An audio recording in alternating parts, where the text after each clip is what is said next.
Hello and welcome to Lantern Lane Stories. Tonight's story is The Festival That Burns 750 Giants Every March. 500 years ago, the streets of Valencia smelled of pine. Every winter, carpenters worked inside their warm little shops. They carved tables, they built doors, they shaped cribs for new babies, and with every plank they cut, the floor filled up with shavings, curly ribbons of wood, piles of sawdust, soft as flour, broken pieces too small to use. By the time March arrived, every workshop was buried. One bright morning, a carpenter named Thomas looked at his pile. The air outside smelled of orange blossoms. The sun felt warmer. "Tomorrow is St. Joseph's Day," Thomas said to his young apprentice, Pau. Pau looked up from the wooden bowl he was sanding. Pine sap stuck to his fingers. "Who is St. Joseph?" he asked. Thomas set down his chisel. "He was a carpenter," Thomas said, "like us. Long ago, in a faraway land, he worked with wood and patience. Carpenters remember him every year on the 19th of March." Pau looked at the knee-high pile of shavings. "And what do we do on that day?" he asked. Thomas pointed at the pile. "We clean," he said. That evening, the stars came out cold and bright over the rooftops. Every carpenter in the neighborhood dragged their winter scraps outside. Plank by plank, armload by armload, they built a pile on the cobblestones. It rose as high as a cart, then higher. Thomas struck his flint. A tiny spark caught the lowest plank. Orange light leapt up the pile. The whole street went warm. Then a neighbor walked over, Rosa, who mended shoes next door. She carried something under her arm, an old wooden mannequin, battered, faded, one arm missing. She had kept it in her shop for years. She didn't need it anymore. Rosa set the mannequin on top of the burning pile. It wobbled in the firelight, its one arm raised high, like it was waving goodbye. A small boy in the crowd pointed and burst out laughing. Then a woman beside him laughed too. Then everyone was laughing.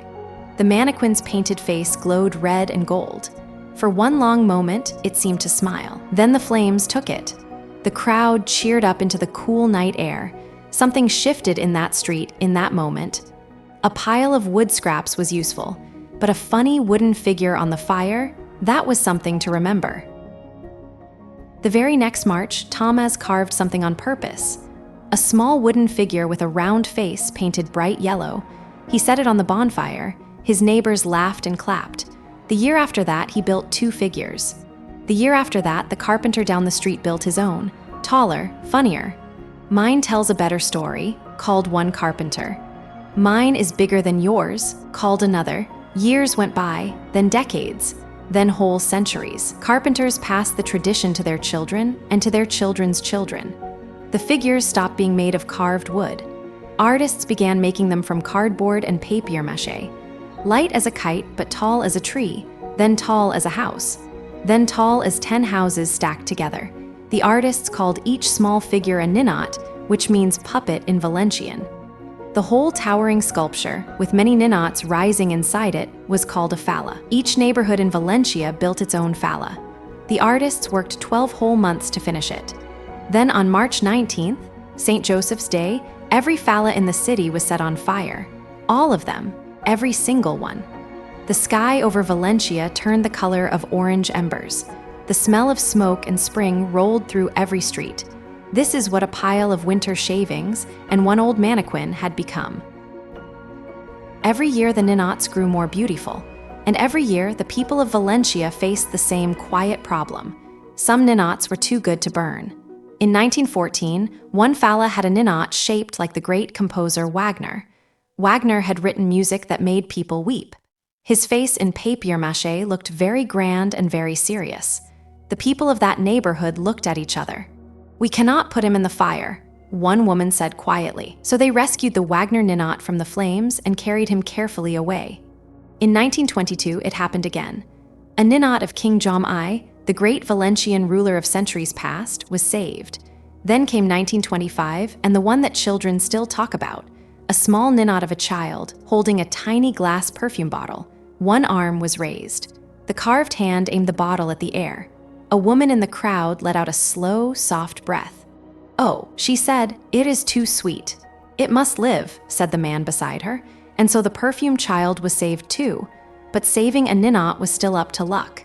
It happened only if the right people happened to say the right words at the right moment. Then, in 1934, an artist named Regino Mas raised his hand. "I have an idea," he said. "Let everyone vote." That year, the ninot exhibition was born. A great hall was filled with ninots, one from each neighborhood, all on display. Thousands of people walked between them, looking carefully at every face and color. Then they each placed a vote in the ballot box. The winner, the very first ninot ever saved by popular vote, was called Grandmother and Granddaughter. The grandmother's hair was silver white. Her granddaughter's dress was buttercup yellow. They sat close together, the grandmother's hand resting on the child's shoulder. 23,000 people voted for them. 23,000 people wrote, "Do not burn these two." The night of the crema finally came. The air smelled of wood smoke and the first warmth of spring. Every other ninot rose into the night sky as sparks and orange ash. But those two were carried gently out through a side door to the Fallas Museum, where they still sit today, side by side, silver hair and yellow dress, nearly 100 years later. Every March in Valencia, something impossible-looking happens. 750 giant sculptures appear across the city. Some stand 30 meters tall, taller than 10 grown-ups on each other's shoulders. From the 1st of March, every afternoon the windows shake. This is the Mascleta, thousands of firecrackers going off together. Boom, boom, boom, boom, not to scare anyone. Just to say, the festival is here. Children run in streets closed to all cars. At every corner, sweet pumpkin fritters called buñuelos fry in hot oil. The smell of warm dough and powdered sugar drifts through the cool March air. Drums and high pipes play in every square. Then comes March 19th. One ninot is saved by the people's vote. The rest face the fire. At midnight, the tallest sculpture burns first. Then the next. Then the next. Orange towers of flame climb the black sky. Sparks rise above the rooftops, tiny and bright. They drift in slow circles, higher and higher. They go out, one by one, in the cool dark.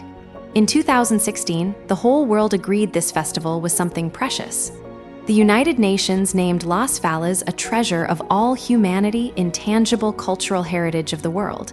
But it all began 500 years ago with a carpenter's broom. Thomas swept up his winter shavings. He carried them outside into the cool March evening. He struck a spark. He had no idea what he was starting. And so, Valencia also slowly fell asleep. Good night.